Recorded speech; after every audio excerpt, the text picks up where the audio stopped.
students, this is me Mudita and welcome back to Mudita IS Warriors. So students, ये आपकी हिंदी की assessment worksheet 5 है, 18th of सितंबर के लिए है और हमें यहाँ पे गद्यांश दिया हुआ है। ये गद्यांश आपका पार्ट है नेताजी का चश्मा और इसी पे आधारित आपसे एमसीक्यू प्रश्न पूछे गए हैं।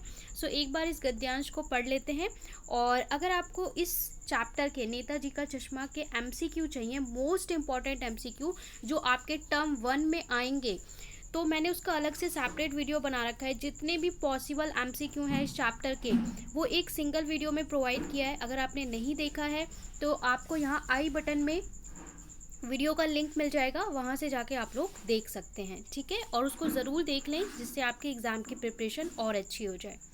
बच्चों, पिछले सप्ताह में आपने नेताजी का चश्मा का अध्याय किया था, ठीक है, अध्ययन किया था और पढ़ा था।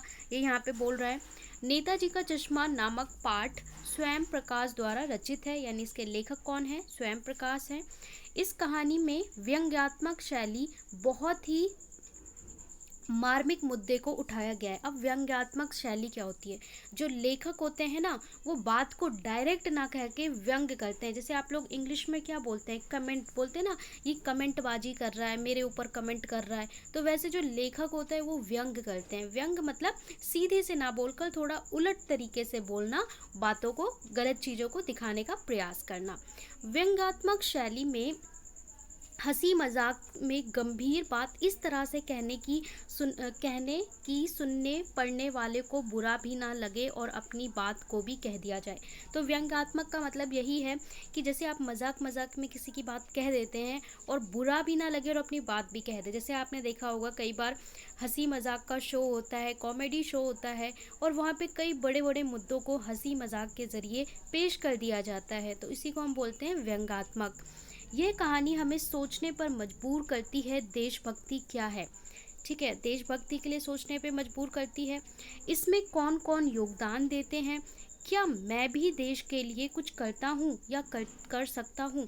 हम सभी को ये सोचने की ज़रूरत है। ऐसा नहीं सोचना चाहिए कि हम, जैसे बहुत सारे बच्चे हैं वो ये सोचते हैं कि हम बड़े होंगे तो करेंगे, हम अभी क्या अपने देश के लिए कर सकते हैं। देखिए, जब आप जन्म लेते हैं ना इस अपनी भारत भूमि पे, तभी से ये जो भारत भूमि है, ये आपका देश है, ये इसके लिए आपका जो कर्तव्य है तभी से शुरू हो जाता है।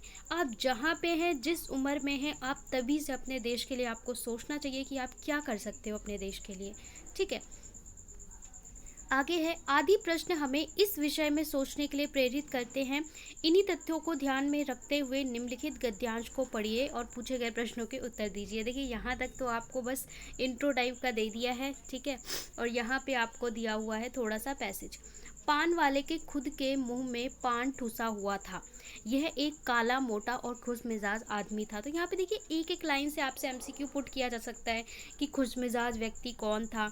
हालदार साहब का प्रश्न सुनकर वे आंखों ही आंखों में हंसा। उसकी तोंद थिरकी, यानी कि वो मोटा सा ऐसे बैठ के हंस रहा है, पान खाए हुए। पीछे घूमकर उसने दुकान के नीचे पान थूका और अपनी लाल काली बत्ती सी दिखाकर बोला, कैप्टन चश्मे वाला करता है, क्या करता है? हालदार साहब कुछ समझ नहीं पाए। चश्मा चेंज कर देता है। पान वाले ने समझाया। क्या मतलब? क्यों चेंज करता है? हालदार साहब अब भी नहीं समझ पाए। कोई गिराक आ गया समझो, कोई गिराक आ गया समझो। उसको चौड़ा चौखट चाहिए। तो कैप्टन किधर से लगाएगा? तो उसको मूर्ति वाला दे दिया। अब यहाँ पे जो हालदार साहब, देखिए कहानी का थोड़ा सा बीच का अंश लिया गया है, तो इससे अगर आपको कहानी पूरी पता है तभी आप इस चीज़ को समझ पाएंगे। जो कैप्टन होता है वो चश्मे वाला है, जो पान वाला है, ठीक है, और यहाँ पे तीसरा करेक्टर है हालदार साहब। तो हालदार साहब पान वाले से पूछते हैं कि भाई चश्मा कौन बदल देता है, क्यों बदल देता है, असली चश्मा मूर्ति पे क्यों लगाया हुआ है, और पान वाला यहाँ पे मजाक उड़ाने में लगा होता है। एक चश्मा वाला है जिसका नाम कैप्टन है, उसे नेताजी की बगैर चश्मे वाली मूर्ति अच्छी नहीं लगती। तो पहले वो ऐसे मजाक मजाक में बताता है, हवलदार साहब समझ नहीं पाते, तो फिर वो स्पष्ट बताता है कि कैप्टन एक चश्मे वाले का नाम है, जो मूर्ति पे चश्मा लगाता है उसे बिना चश्मे की मूर्ति अच्छी नहीं लगती, बल्कि आहत करती है, मानो चश्मे के बगैर नेताजी की असुविधा हो रही हो। मतलब जैसे कि असली में अगर जिसको स्पेक्स लगा वो बिना चश्मे के उसको पढ़ने में दिक्कत होती है या उसको देखने में दिक्कत होती है, तो ऐसे जैसे कैप्टन को ऐसा लगता हो कि बिना चश्मे के उन्हें अच्छा नहीं लग रहा होगा। इसलिए वे अपनी छोटी सी दुकान में उपलब्ध गिने चुने फ्रेमों में से एक नेताजी की मूर्ति पर फिट कर देता है, लेकिन जब कोई ग्राहक आता है तो उसे वैसे ही फ्रेम की दरकार देता है जैसे मूर्ति पर लगा हो। तो कैप्टन चश्मे वाले मूर्ति लगा फ्रेम स्वतंत्रता नेताओं की क्षमा मांगते हुए लाकर ग्राहक को दे देता है।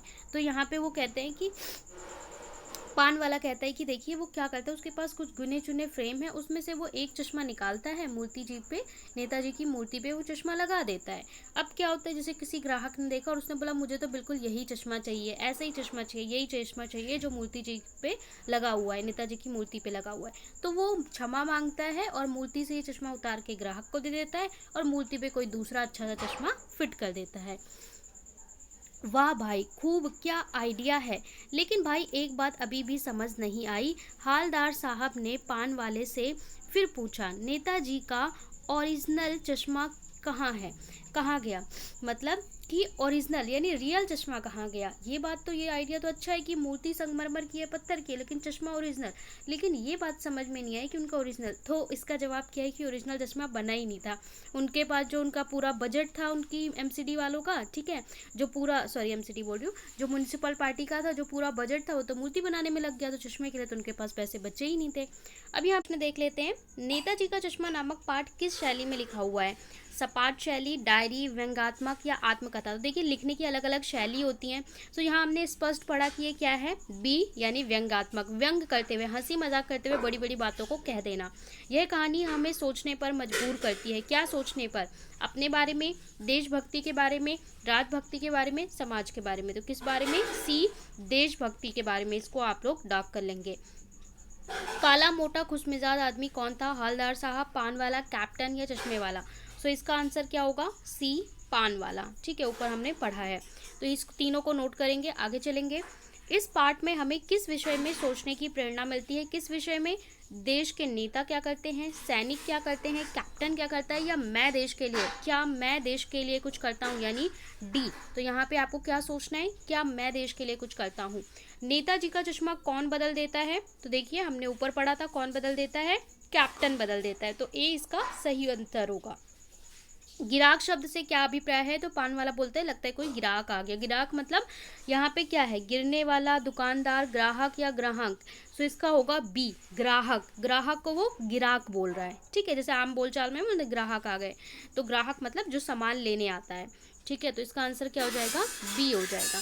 7th में बोल रखा है, हालदार साहब का प्रश्न सुनकर चश्मे वाले की क्या प्रतिक्रिया थी? घूरने लगा, चुप हो गया, क्रोधित हुआ या हंसा? तो उसमें बोला गया है कि वो आंखों में हंसता है जब उसे पूछते हैं कि ये कैप्टन कौन है। वाह भाई, क्या खूब आइडिया है। किसने कहा?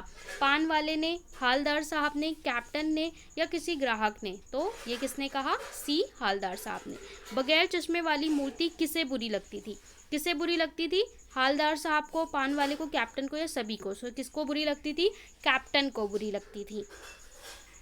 अगला प्रश्न है 10वां, दरकार शब्द का पर्यायवाची क्या है? तो दरकार शब्द का मतलब होता है ज़रूरत, होता है आवश्यकता, होता है मांग। तो ये सभी ऑप्शन सही हैं, तो इसके लिए आपका क्या हो जाएगा? डी हो जाएगा। सो ये थे आपके सभी प्रश्न। आई होप आपको समझ में आ गए हो। वीडियो को ज़रूर लाइक करिए, चैनल को शेयर करिए और सब्सक्राइब करना ना भूलिए।